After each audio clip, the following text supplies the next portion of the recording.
What's cracking, big dogs? Welcome back to the HQ. Welcome back to the channel. It is Friday, so you know what that means. It's 2019 fantasy football mock draft time. And listen, this is the last mock draft of the entire summer. If you've been joining me every Friday for these, I love you and thank you for the support.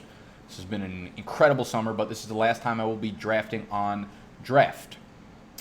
They've been a wonderful partner for the channel. I want to thank them, and I'll tell you what, I'm upset. I'm upset that this is coming to an end. If you are about to practice for your fantasy football draft, if it's happening over the Labor Day weekend, which most of the drafts are, I would suggest you getting on draft.com ASAP or downloading the Draft app on your phone. Very aesthetic, very beautiful. Just type in Draft in the App Store. This is the best place to practice for your draft.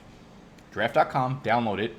When you enter, or when you download it, make sure that you enter the promo code BDGE when you sign up, and you will get $3 to draft with. Since everyone is putting at least $1 into these drafts, you win money, obviously. It's not just a free mock draft.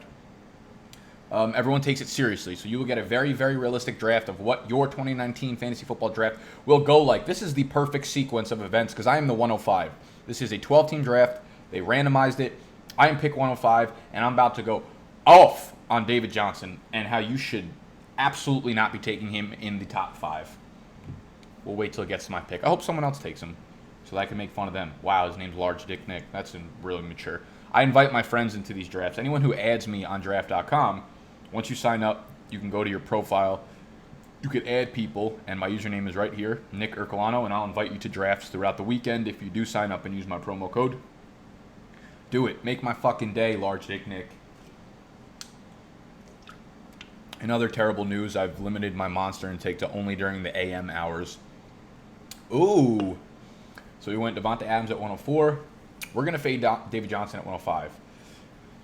And you're going to ask me why. How can you fade a fucking stud running back in an offense that's going to run 300 plays a game? They're going to run 300 plays a game. This is going to be the best offense we've ever seen. Look, people are finally fading David Johnson. I've been saying don't draft David Johnson top 5. And here's why. If you haven't watched any of the preseason, that's perfectly fine because that's what I'm here to do. I'm here to tell y'all what's been going on throughout the preseason. And here's what we've seen. We've seen this Cardinals offense look terrible. And plenty of teams look terrible throughout the preseason, and I'm not worried about it. However, when you're a new team with a completely new offense, these things matter because they are trying to run their offense in these preseason games. And what we're seeing is exactly what we were worried about. The penetration on the offensive line, which they did a horrendous job of upgrading, is very, very prevalent. They are getting pushed back on every single play, putting pressure on Kyler Murray. David Johnson is getting hit in the backfield on every single play. He has yet to line up in the slot on a single play, and I'm sure they'll do a little bit more of that in the in-season, but it does not look good. And Kyler Murray being a rookie, he's doing rookie things. He is scrambling immediately. He is on the run on almost every throw. He's overthrowing his receivers. This entire Arizona offense, they are running the plays. The scheme that they're running in the preseason has been the air raid offense. They are running plenty of the plays and plenty of the scheme that they are going to be running in the regular season, guys. So they're not running a fake offense here. And David Johnson, as great as a running back as he is, I understand the talent. I understand what he was a couple years ago. He is getting smacked in the backfield on every play. They don't have an offensive line. They just traded one to the Patriots, which I don't know what kind of fucking business they think they have trading an offensive lineman when what they're going on through right now is what it looks like. And they traded to the Patriots. Bill Belichick had a funny quote. He said, some teams are so far behind that they actually think they're in the lead. This is the Cardinals. And the Cardinals might be the worst team in the NFL again this year. So please fade David Johnson at 105. He's like number 7 or 8 in my rankings right now.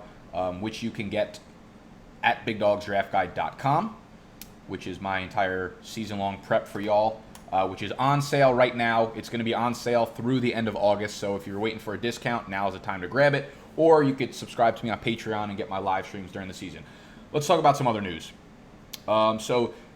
It's nice to start with a running back early on. Unfortunately, it's hard to do that unless you have a pick that is early in the first round, right? So you can get a C-Mac or a Saquon or a Kamara. That gives you a little bit of leeway throughout the other rounds. However, I just don't see a lot of value here when you're at the back end of the second round outside of Mike Evans is like my target, anywhere from the 206 all the way to like the 211. I'm hoping that he falls to me there. So I love the stack of Mike Evans and DeAndre Hopkins right there. I think both of them have a very good chance to lead the NFL in targets. We have Deshaun Jackson obviously out of Tampa Bay. We have Adam Humphries out of Tampa Bay. We have a horrible defense who's going to force them to throw the ball 600 times. So I absolutely love Mike Evans to kind of go back to that 170 target range that he was before D-Jax ever came. Let's talk about Ezekiel Elliott. I'm kind of confused as to why Ezekiel Elliott is still a borderline first round, second round pick, and Melvin Gordon's going, in the 6th, 7th round of drafts now. There was an update on Sleeper. Jerry Jones's comments from Wednesday suggest that the Cowboys are bracing for a 6-week regular season holdout by Ezekiel Elliott. I have no fucking idea what that means. I'm not going to read too much into it because, one, what does a 6-week holdout do for Zeke that a 0-week holdout or a 16-week holdout would do for him? I don't understand it. They've also said all summer that they're optimistic they're going to get something done by week 1. I'm not siding with that. I'm not expecting them to get something done by week 1. You just have to be realistic about the situation, and just because he says that does not mean that's what's going to happen. However, Tony Pollard needs to get drafted in every single draft. If you were happy about drafting James Conner last year, Tony Pollard is this year's James Conner, and I will get to that in a little bit after my pick. So, man, the whole back half of the second round, early third round for running backs is just brutal because Aaron Jones is off the board, who I love. Kerryon Johnson is off the board, who I like. So you know what? We're going to say fuck it, and we're going to fade running backs right now. And I'm going to go with Keenan Allen. I'm getting higher and higher on Allen because I think, one, we don't fall victim to Twitter clips. But goddamn, Keenan Allen looks so good every time he pops up on my Twitter timeline. With Melvin Gordon out, I expect them to go more pass-heavy this year. And obviously that's going to benefit Keenan Allen. That's going to benefit Hunter Henry. It's not going to benefit Mike Williams just because I don't like Mike Williams. So we're going to be very subjective here. I don't think I've taken Mike Williams in a single draft, to be honest. But I like Keenan Allen a lot. It was between Keenan Allen and Adam Thielen for me there. I love the chemistry that we've seen from Adam Thielen throughout the preseason so far with Kirk Cousins. It looks like he's looking at him on almost every pass throw. And I think we're going to see a lot of that throughout the year. Mark Cooper is dealing with this plantar fasciitis, and we had Dr. Morse on the channel a week or two ago. So if you've missed any of those on like injury updates, I would definitely go check those out and watch those on my channel. And if you're new to the channel, welcome. Again, my name is Nicholas. This is Big Dog's Gotta Eat Fantasy Football. Subscribe to the channel if you're new. We're going to be covering everything 2019 fantasy football throughout the entirety of the season. We're going to help you bring home the chip. And while you're down there, hit that thumbs up button. That would be greatly appreciated. So Chris Godwin, David Montgomery, finally into the third round. Interesting. Yeah, I'm gonna fade them that early. I do like both guys, but not at the spots they're going at. So Amari Cooper's dealing with the injury. The plantar fasciitis is an extremely painful injury that will probably linger throughout the year. I like Diggs. I just don't see him having that much of a ceiling because I think Thielen is his go-to guy, and I think this is going to be more run-heavy offense. Montgomery, he's still in a committee as far as I'm concerned. I know the preseason hype of him making a guy like fucking miss on a tackle makes him shoot up 2 rounds. Godwin, I mean, his career high is 700 receiving yards, so I'm not saying you're drafting him at his ceiling, but everyone that's going around him, Chris Godwin's season high in receiving yards is what, 750? Brandon Cooks has been at 1,100 total yards for fucking 5 straight seasons. So that doesn't make sense to me because we've already seen him do it 5 fucking times. There's no reason he's not going to do it again. Y'all know my feelings on Josh Jacobs. Not a fan of the guy. Derrick Henry, I'm not going to draft him in the 3rd round because I still think he's at a re-injury risk with the calf strain. I love Robert Woods. I love any of the I love Cooks and Robert Woods. Let's talk about T.Y. Hilton and this Andrew Luck, Marlon Mack situation.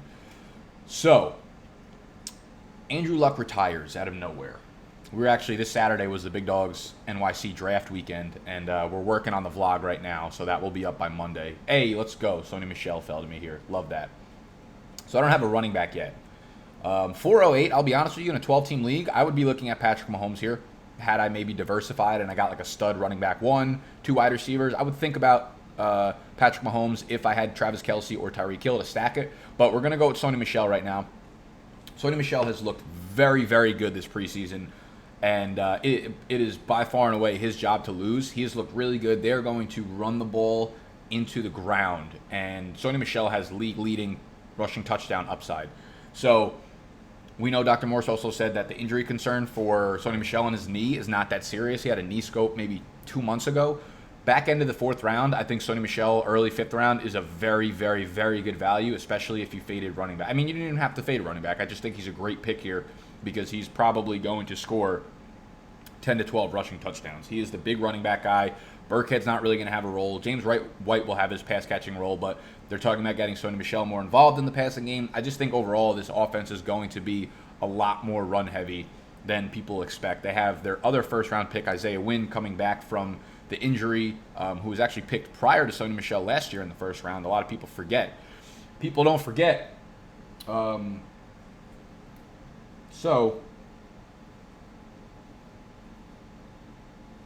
Anyways, so if we're at, you know what's funny? Again, I cover this for so long throughout the offseason that I see all of the trends. And one of the biggest trends was where there was so much value at running backs in like the second, third round, and all the wide receiver value was from rounds 4 to 7. It's almost switched because now I feel way more comfortable drafting guys like Chris Carson, Sony Michel, Miles Sanders, Tevin Coleman here. And you guys, and Austin Eckler now with Melvin Gordon probably missing some time. So you guys, I've been obviously very vocal about Matt Breida. Matt Breida is still, to this day, I've been saying it for months now, the best single value in fantasy drafts at the running back position. That doesn't mean I'm selling on Coleman, though. I think both running backs are going to be super involved. When it comes to San Fran, when it comes to Kyle Shanahan, his running back situations, no matter how good the team is, no matter how bad the team is, the running backs for fantasy always produce. And right now, for like the 7th time already this offseason, Jerick McKinnon had another setback. We keep saying that. There's no point in drafting him. He is still hurt, and he's not going to be ready magically in 1 week. It is a Tevin Coleman. It is a Matt Breida show. They're going to catch a lot of passes there and be very productive, regardless of whether or not the team is doing well.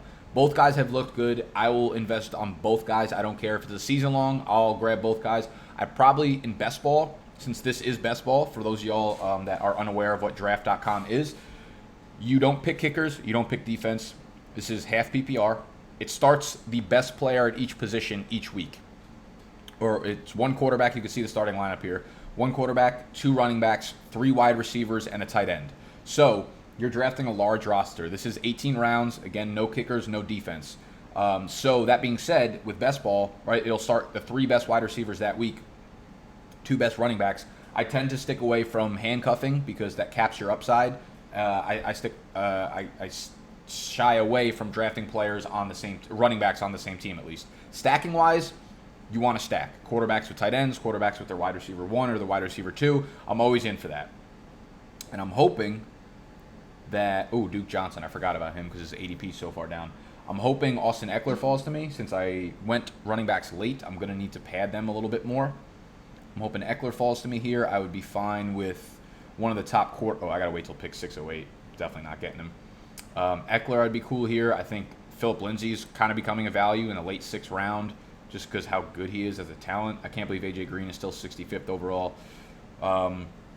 One of the other trends I see, too, is that the 5th round's a little murky, even though we're getting that, Duke Johnson and Austin Eckler are 2 more really good mid-round picks that I think will produce for you for a long time throughout the season.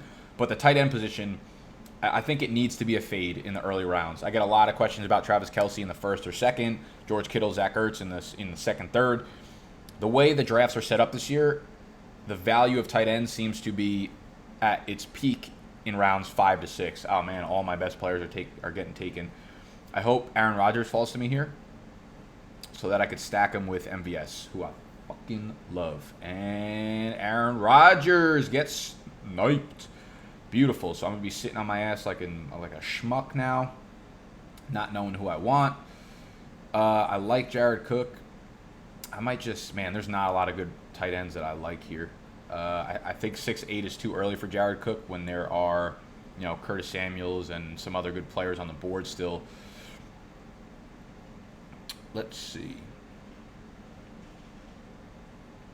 Will Jared Cook fall to me there? Now, normally if I'm on my phone, but I'm talking to you guys on the computer, obviously, I would check and see if the teams in between me already have tight ends. Are they likely to draft another tight end? I don't know. What I'm actually going to do is something that I don't think I've ever done, or at least this year. I'm going to draft James White, and I have Sony Michel. Now, I talked about not stacking running backs on the same team, but these guys are obviously, they don't eat into each other's role. Like, James White will never be the 10 rushing touchdown guy. Sony Michel will never be the 60 reception guy. So as far as I'm concerned, we're going to see a lot of James White in the slot. We're going to see a lot of screen passes his way. I think they're very two different players that I don't mind drafting together. Both of them will have their very big weeks. And I'm only starting 2 running backs each week. So there's a good chance that, they split weeks in which both of them are top 10, right? Like James White's a top 12 running back this week, but then he's running back 42 the next week. But that means Sony Michel will probably be running back, 13 or something. So I think they're an interesting duo when we talk about stacking running backs here. Again, though, this is probably where I'm looking at tight ends in the 5th, 6th, 7th round, whoever you can get out of that group of O.J. Howard, Hunter Henry, Evan Ingram. I like Jared Cook a lot, too. I'm kind of gaining steam on him a little bit because we haven't had a lot of hype this preseason, but he's the 3rd option in that passing game. You have old-ass Ted Ginn. You have Traquan, who can't make an impact on the damn team. So it's really Michael Thomas, who's going to see 150 targets. You're going to have Alvin Kamara probably see about 100 targets. Jared Cook's going to be the red zone guy. As far as I'm concerned, we look all the way back to when Jimmy Graham was there. Fuck you, Josh. Man, I just keep getting sniped. But point remains. Jared Cook's going to get a lot of looks down there. I'm hoping MVS falls to me here as my wide receiver 4. I love MVS. He's another guy who's benefiting from not getting a lot of hype this preseason. And one guy I cannot recommend following enough is a guy, Dwayne McFarland. And he went on the Draft Sharks podcast the other day. Let me see if I can even find him. Context Matters, I think is his name. All right, so MVS is here. Beautiful. I don't see a lot of difference between the tiers here for quarterback, so I could probably wait on a quarterback. Let me see if I have anyone I could stack. So we have Jameis. We have Phillip Rivers, and Deshaun Watson's already gone, so not a great stacking situation. We're going to go with MVS here. MVS is the wide receiver 2. He's been running as a wide receiver 2, and in Matt LaFleur's offense, they are running a lot so far this preseason, and it's not been talked about enough. And this guy talked about it a lot on the podcast that I was referring to, on the Draft Sharks podcast. He does a great job covering preseason and talking about personnel usage and stuff. And he talked about how Matt LaFleur, right? Everyone gets excited about Matt LaFleur because he's from the McVay tree. He's from the Shanahan tree. However, we're seeing a lot of early Shanahan tendencies in this offense. We're seeing a lot of 2 wide receiver sets in the preseason. Marquez Valdes-Scantling is the 2nd wide receiver. It's not Geronimo Allison. Geronimo Allison will be in there when they run 3 wideouts, and he's in the slot. But for the most part, Marquez Valdes-Scantling is probably going to see an upgrade of 20% of the snaps just playing with Aaron Rodgers. And most of these plays, Marquez Valdes-Scantling is going to be designed to be the 2nd read option right away. It's going to be Devontae Adams, obviously, and then Marquez Valdes-Scantling. That's the way these schemes work.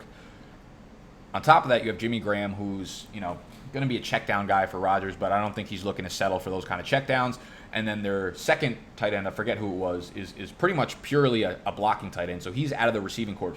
So as far as I'm concerned, when they're running those 2 tight end sets, I believe it's called 12 personnel, MVS is going to be almost the 2nd and only read if Devontae Adams is not open. So I expect Marquez Valdes-Scantling to far outproduce his, wide receiver 30, 7th round ADP.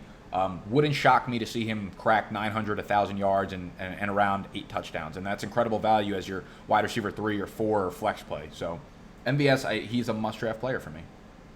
Talked about him a lot. Excuse me. So what else have we seen this preseason? The preseason has been very interesting thus far. There's a lot of takeaways, and I know, again, we don't look at stats, we don't look at scores or anything, but you always have to look at the preseason usage, like scheme and personnel, like I just talked about MVS. Those things, the very common fans don't take away from the games, but if you watch, that's how you learn these things, and that's how you learn who to avoid, who to draft, who you're supposed to be targeting, and what rounds and things like that. That's why y'all come to me. If you need to practice, if you want to get on draft.com, do that. Download the draft app, use promo code BDGE, deposit $10, and you'll be able to rattle off 10 fast drafts and understand exactly who to be targeting where. You could add me at Nick Herculano. This is my username right there. So use promo code BDGE when you sign up. Jalen Samuels is an interesting talk because, listen, guys, I pivot off players all the time, right? I told y'all I love Jalen Samuels in the beginning of the season. I loved Rashad Penny in the beginning of the season. But in order to be a good fantasy player, you have to be objective and you have to be able to pivot off your takes and not get what the Podfather calls take lock. For Jalen Samuels, we're seeing James Conner absolutely dominate first-team snaps. He has played on almost 30 of 34 first-team snaps, and that is not good for Jalen Samuels. They talked up. I'm going to grab a quarterback here. I don't have any Cleveland. I don't want Cam Newton with a foot hurt. I'm going to grab Baker Mayfield over Carson Wentz. I don't have a lot of Baker shares because he usually goes in like the 6th or 7th round because people are crazy. Wentz, what scares me is Deshaun Jackson just apparently broke one of his fingers. Now, there are conflicting reports. I heard a report that he's day-to-day and he's going to be back at practice. There's no doubt for his Week 1 status. Then I saw a report from, I think it was Josina Anderson of ESPN, that this is a 3 to 4 week injury, apparently. And that could linger throughout the season. And with a guy like Deshaun Jackson, one, he makes every quarterback better. This Eagles offense is, I know he's just one piece with a lot of weapons, but this Eagles offense becomes far less dynamic and far less field stretching if Deshaun Jackson is hurt, not on the field, or at less than 100%. And from Deshaun Jackson's point of view, Deshaun Jackson is not going to be a high volume guy. He's not going to end the year with 130 targets. He might get 4 or 5 a game. Those are going to be valuable deep targets, of course. But if that finger interjects and fucks up even one of those deep ball targets and he drops it instead of catching it, that's going to kill his value, right? That's the difference between 40 yards and a touchdown maybe on a week-over-week basis. So I'm not completely fading Deshaun Jackson until we really know more about the injury because it's not like a calf strain or a hamstring strain or anything like that.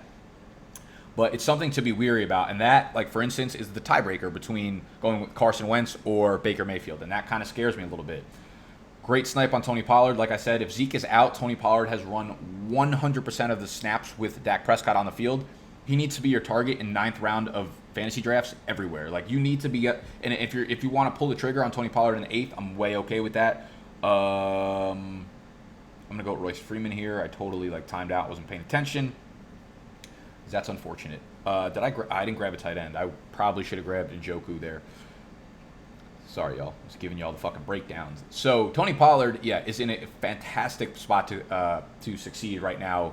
Obviously, if Zeke misses time, because you might be like, oh, they're just going to do a running back by committee, but that's not the case. He has run on 100% of the snaps, almost like James Conner I was referring to before.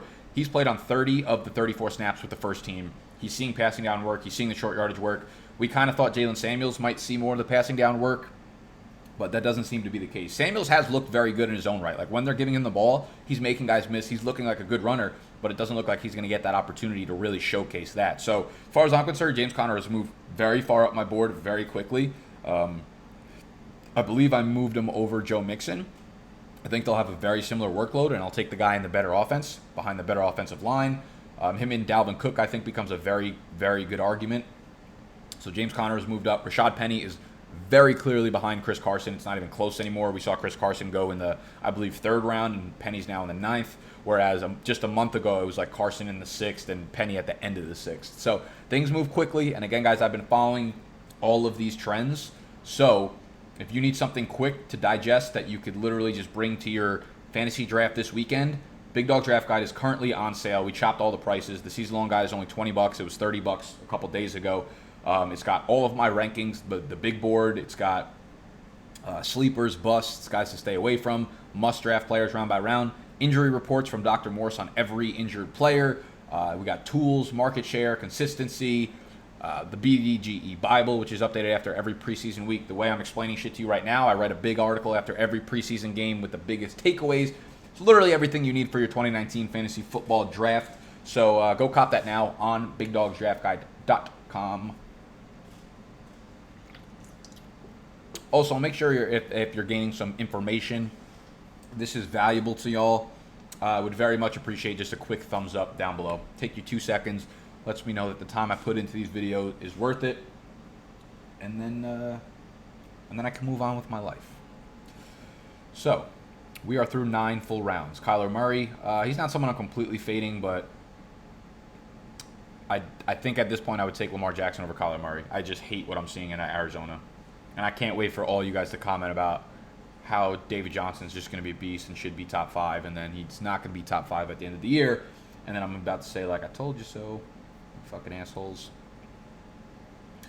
Justice Hill. Okay, actually, we got a few takeaways here. Peyton Barber, Dante Moncrief, Justice Hill. Peyton Barber has been the starter in every game. However, there is this third string running back, Dare Agunbuale. I just fucking butchered that probably. Supposedly he is going to be the third down back to start the season. Ronald Jones is terrible, and I wouldn't be surprised if he didn't have a role sooner rather than later. Peyton Barber is going to be the grinder, the first down guy. They already said he's going to be starting week 1. This guy is going to have a role, though. 85th percentile college target share. That does not surprise me.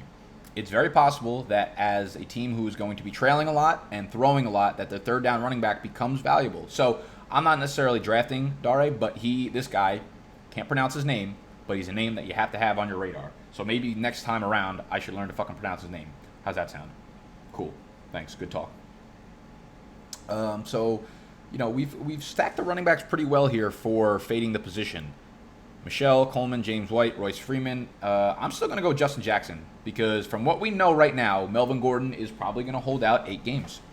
And I love Eckler. I think Eckler is a fantastic 6th-round pick because so far this preseason, he has taken 66% of the snaps. He has taken 41 snaps with the first team compared to 20 for Justin Jackson. Justin Jackson will absolutely have a role. I think the touch split will probably be 60-40 in favor of Eckler. And Eckler will get a lot of the passing down work, but Jackson's still going to be very much involved in this offense. So in the 10th, 11th round, I'm very okay with Justin Jackson as someone that could be a borderline RB2 for the first 8 games of the season. Dante Moncrief has been the clear wide receiver 2 for Pittsburgh thus far. And I know everyone's getting excited about James Washington, but guys, he has not run with the first team. He is not a starter yet. And something that, this guy, Context Matters, pointed out, I would very highly recommend go following him, at Dwayne McFarland.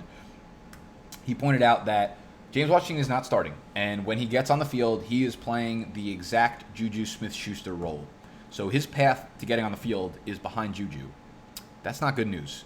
The problem is when they put him on the outside, right? Juju is a slot guy, but he also plays well on the outside. He's fine all over the field. When they put James Washington on the outside, he is struggling with press coverage. He cannot beat press coverage. As soon as someone gets a hand on him, he can't beat them.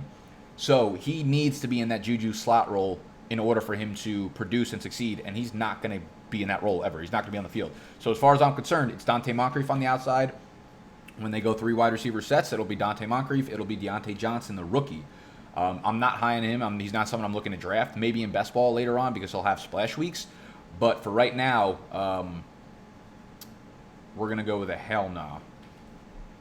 And I have absolutely no shares of Kyle Rudolph. One, you need to not draft Jordan Reed because he just suffered his 7th concussion last week. And he needs to retire. I mean, I'm only a fucking doctor, so what do I know? But who do we got that we could stack right now?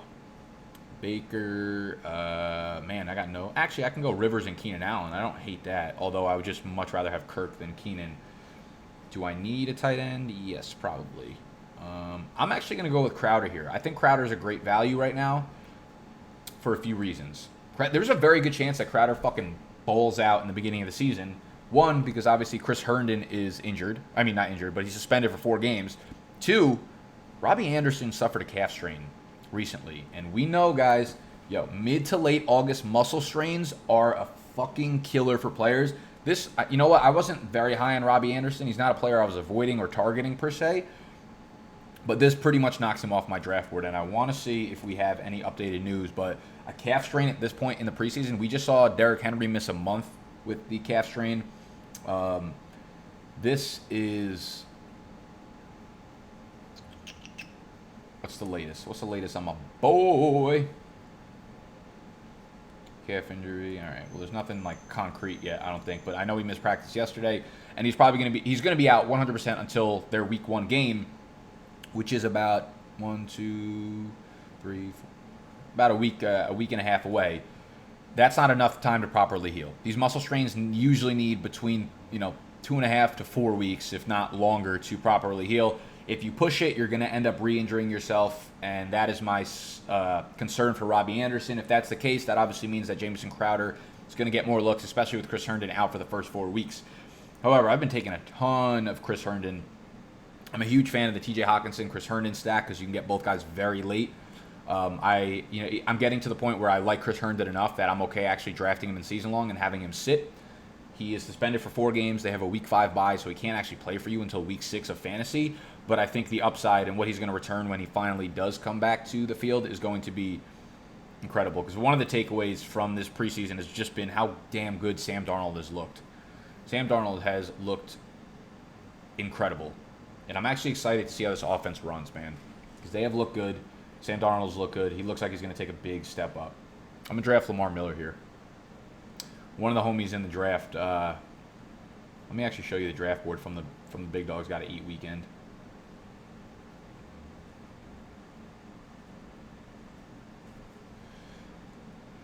The guy picking 12. This was a couple hours before that Saturday night preseason slate. He goes Marlon Mack, Andrew Luck on the turn. Round 8, he goes with Lamar Miller. So he just lost Luck. He lost Lamar Miller, and then obviously Mack's outlook takes a hit right away. So I feel bad for him. But that shit happens. And with Lamar Miller gone, Duke Johnson should eat. The best part about Duke is, like, you don't need him to be a 250 carry back because Kiki QT is coming into the year injured. He's probably not going to play in week 1. Duke Johnson's going to line up in the slot a lot. Dookie baby. I need to get a tight end here. I need it bad. You got it bad. Can we talk about how fucking bad Hard Knocks has been this year?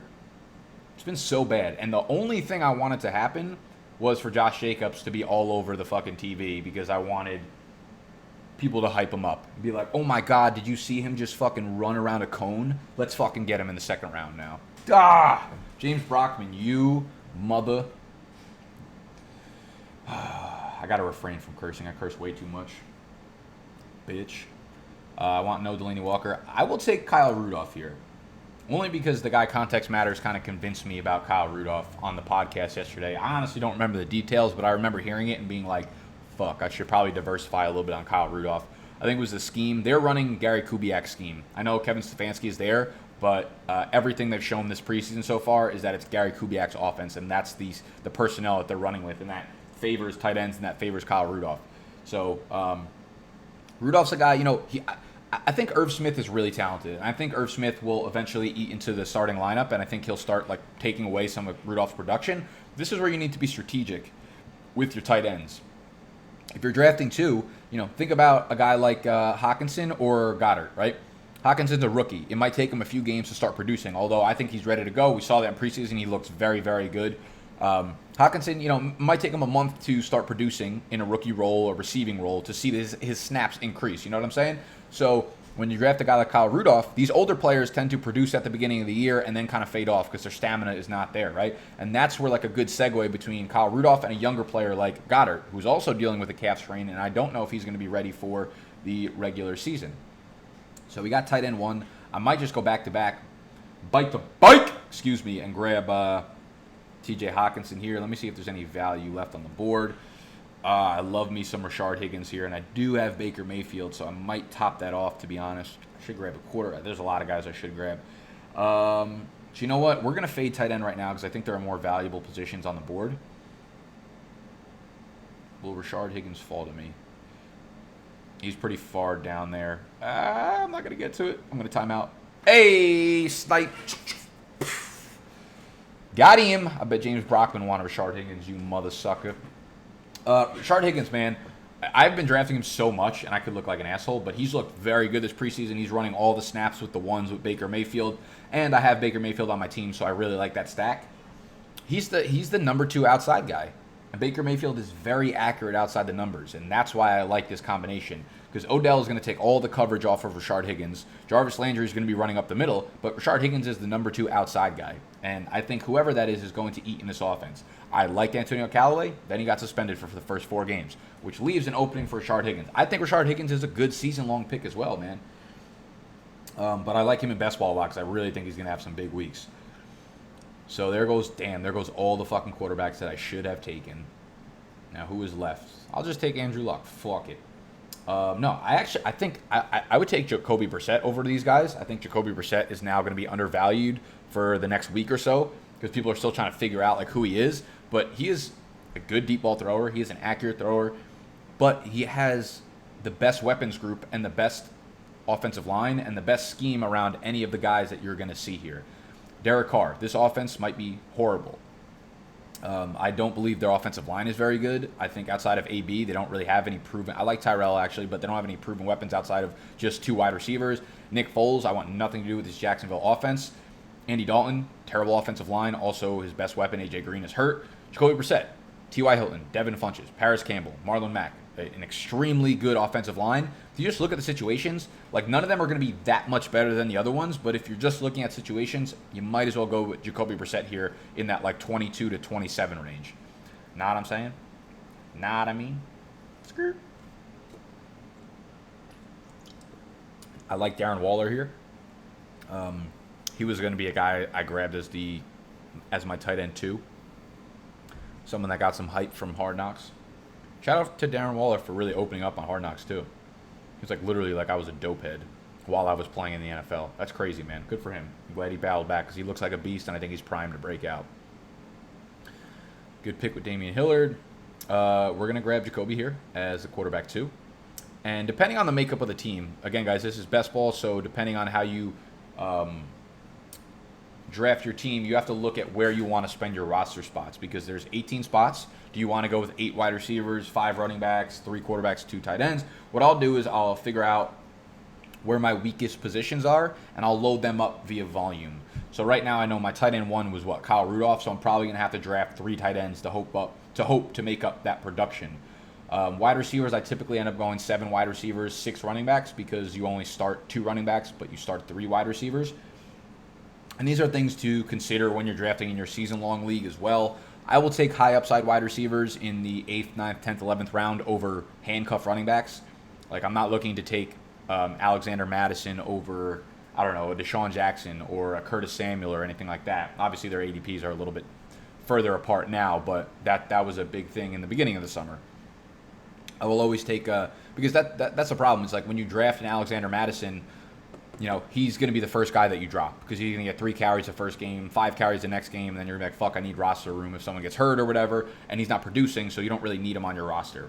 So those are the first guys you end up dropping. So I don't tend to roster guys like that. I like the high upside guys who are kind of ambiguous. We don't know what their snap share is going to be early on, and if it breaks right, you know, for a guy like even like fucking Andy Isabella. What if within the first 3 weeks we find out that he is the full-time starter? I'm just using it as an example. I really don't want any part of this Cardinals offense as it stands, where their ADPs are. Let me correct that. Like Dave Johnson, top 5, Christian Kirk in like the 6th round. I want none of that. Let's look at tight ends. Dallas Goedert, again, I should have looked at the fucking injury update.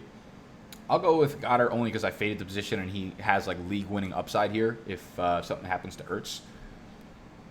Let's see if we got any news from the people that I follow. Make sure you're following me on Twitter. It's Nick_BDGE. Again, go sign up on draft.com. This is the best way to prep for your fucking draft right now. These are all people who are taking their draft seriously. You're not going to see fucking kickers go off the board in the 7th round. It's all skill players. Draft.com. Use promo code BDGE. When you sign up, that will get you $3 to draft with. I love you. Robbie Anderson's status up in the air. He remains out with the calf. He is sidelined with the calf injury, and while it might not be overly serious, it will be a concern heading into week 1. These soft tissue injuries can be slow to heal and are easily made worse if a player tried to return too soon. High risk. That I don't want to say that it's off the board. I don't want to say Robbie Anderson's off the board because I like the kid a lot. I think he's super talented, but you guys have to drop him significantly. All right, just take my word for it. OG Jordan Simmons to miss 34 weeks. All right. See if we have any updates on Goddard too while we're creeping.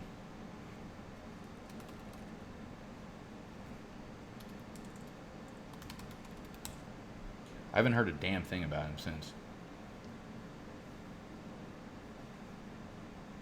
To miss the rest of preseason, August 12th. Yeah, okay, so he's just going to be out. That's shitty. That is shitty. Dallas Goedert is a player we really wanted to see take a step up. Obviously, still behind Ertz. So could be a concern. Okay, we have a little bit of an update from RotoWire. Goddard, who's dealing with tightness in his calf, expects to be full go by the time regular season rolls around. Yeah, who the fuck doesn't expect to be full go by week 1? Robbie Anderson could fucking tear his ACL tomorrow, and I'm sure he's expected to go by week 1. So Goddard, a little bit of an injury risk, but now that you're getting him in the 15th round, I'm okay with that, where he was starting to go in like the 10th round. I kind of like taking Noah Fant too. Noah Fant was like super targeted with the first team this preseason. Like his hands are horrible and he keeps dropping passes, but like if he's going to end up getting 6 targets a game, he could easily find his way into the top 10 tight ends. And those of y'all that are really just tuning into fantasy football now, I've been doing this for almost like 5 straight months. Noah Fant was one of the best tight end prospects we've ever seen come out. Look at his combine numbers. 99th percentile 40-yard dash, speed score, burst score, agility score, catch radius, breakout age, college dominator, like literally everything you look for in a high premium tight end prospect, best comparable to George Kittle. Rookie tight ends don't normally produce, so I'm not banking on him to be like my starter in a 12-team league, but in best ball or as a backup, you could definitely find worse. Oh, J.J. Arcega-Whiteside is still on the board. Wow, N'Keal Harry is really falling off, huh? I would normally take N'Keal Harry here because I still love this guy as a talent, first-round pick for the Patriots, but also in love with Jaws, and I think that there are a lot of ways for Jaws to get on the field. 1, if Goddard does miss time or if something happens to that calf, they'll probably end up running a lot less 2 tight end sets. Does that mean the 4th wide receiver will be on the field often? I don't know, but Jaws has looked really good so far this preseason, and like I said before, Deshaun Jackson, broken thumb. That is a path to getting on the field. He could be the wide receiver 3 there. Nelson Aguilar disappoints or starts playing inconsistently like we've seen so many times. Does Jaws jump in and play that role? Alshon Jeffrey, also been banged up. And at this point, is he even more talented than a rookie Jaws? I really don't know. We haven't seen Alshon Jeffrey touch the 850 receiving mark in 5 fucking years, guys. Alshon, I talked about this in yesterday's video. Put out a do not draft, or 2 days ago, do not draft players video. Alshon Jeffrey in the 7th round was on there because he hasn't produced in so long. We're still holding on to that season from so damn long ago. So now is when we'll look at the last couple players. I'll stick with my quarterbacks because I have Baker and Jacoby. I think both of them are pretty safe. I'd probably like to have gone a little bit stronger, but we got sniped on Deshaun and Aaron Rodgers 2 picks before both of my picks. So we're looking at running backs, and I probably need to go with the tight end here. So, did Noah Fant get picked? Damn, someone sniped me there too, huh? Who do I like down here? I want nothing to do with this Dolphins offense. Jason Witten's going to be a 30% snap guy, so is Ricky Seals-Jones. Ooh, this is ugly. This is ugly, boys. I fucking waited too long for this.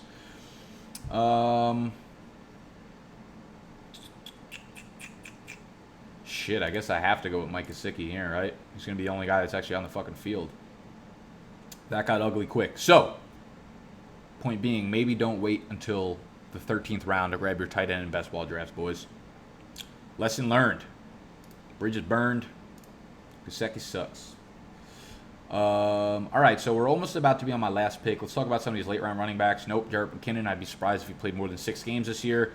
Jamal Williams is an interesting case because the case against Jamal Williams was that they drafted this rookie Dexter Williams, who is arguably a better fit and a better player than Jamal Williams. But now we're hearing all the reports about how Dexter Williams is the running back 4 on the depth chart, and Matt LaFleur is not pleased with Dexter Williams, which means Jamal Williams is still going to play that big guy role, right? And Aaron Jones has dealt with a plethora of injuries.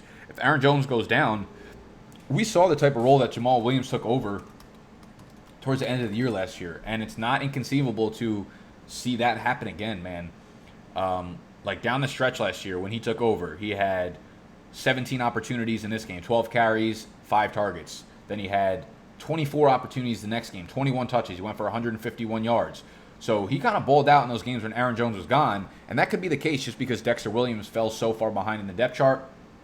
And then we have the guy, Dari Angumbulabalawe, who I talked about earlier. Gus Edwards, there's a decent chance he gets cut.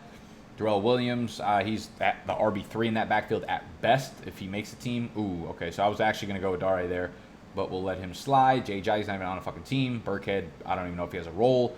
Frank Gore could possibly get cut, but he actually could have a role too because him and LaShawn McCoy look to be sharing starter snaps. Brian Hill has fell behind. I might actually grab Ty Johnson here. Now, Ty Johnson's an interesting rookie. Some of you guys might not know about him. Zach Zenner got released, so that was good news. We'll see what happens with C.J. Anderson, but Ty Johnson is this kid from Maryland who is a speed demon. Guy ran a 4.45 at 210 pounds. Puts him in the 86th percentile for weight-adjusted speed score.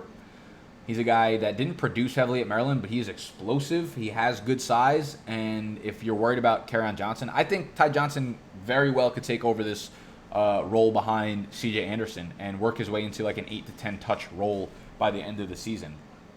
So Ty Johnson becomes really interesting down here. I think Mike Boone is superiorly, is that a fucking word? Did I just make that up? Superiorly talented compared to Alexander Madison. I think he should be the RB2. He's looked so good this preseason. He's busting off 60 fucking yard plays every time I turn around and watch a damn game. Unfortunately, we can only go by the usage and what the coaching staff is telling us. So right now, Mike Boone still sits as the running back 3. Really like that pick with Jerron Brown, with DK Metcalf hurt and David Moore also hurt. Jerron Brown's going to be the de facto wide receiver 2 there. Let's go with a 6th running back. I wonder who you guys would tell me to go with. I should probably go with the 4th tight end, to be honest with you. I like Brian Hill, but Ito Smith has clearly taken away that RB2 role behind Freeman. I'll go with Jamal Williams, though, for all the reasons that I just named pretty much. Because he finally returned to practice from the hamstring injury about a week and a half ago. So he's had significant time to heal. They let him heal for about a month, and in that time, Dexter hurt his role. So Jamal should be the RB2 again, I think. So let's look at the team that I've put together. So again, this is the last mock draft that y'all will see out of me from draft. I hope you guys have enjoyed these, but there's still, a week left for you guys to prepare for your drafts on draft.com. Again, use promo code BDGE. When you sign up, you will get $3 to draft with on top of whatever you deposit. And that will you could do fast drafts where there's 30 seconds in between pick. Rattle them off in 30 minutes and you'll be good. You'll be done. You'll understand where to target players. I can't recommend this platform enough. I would download the app because it is super, super smooth and much easier to download to draft with. So, draft.com, make sure you hit the thumbs up button if you enjoyed the video. If you found some informational value from it, drop a comment down below. Subscribe to the channel if you're new. We have figured out our in-season content schedule. I am going to be doing my waiver wire piece will not be a video. It will be an exclusive blog post on Patreon. So you can sign up on Patreon. That's patreon.com/BDGE. Waiver wire will be exclusive to Tuesday. Noah and I will be doing a trade targets video every Wednesday. Every Thursday will be Dr. Morse coming on to talk about injuries. Every Friday will be Fade the Public, recapping our high-stakes, big money E-Town Get Down League, which we are drafting on Monday. The vlog for the NYC draft will also come out on Monday. We'll be filming the E-Town Get Down draft on Monday. That will probably drop on Thursday or Friday for FTP. Saturday will be an exclusive Patreon-only live stream where you can ask me any of your sit starts or your pickup questions or whatever. So I would highly recommend, if you want my exclusive content throughout the season, like if you've grabbed the Big Dog Draft Guide and you like the exclusive content that I give out to y'all, I would suggest heading over to patreon.com because you'll get the waiver wire exclusive blog post as well as a private live stream, as well as my in-season weekly rankings every week.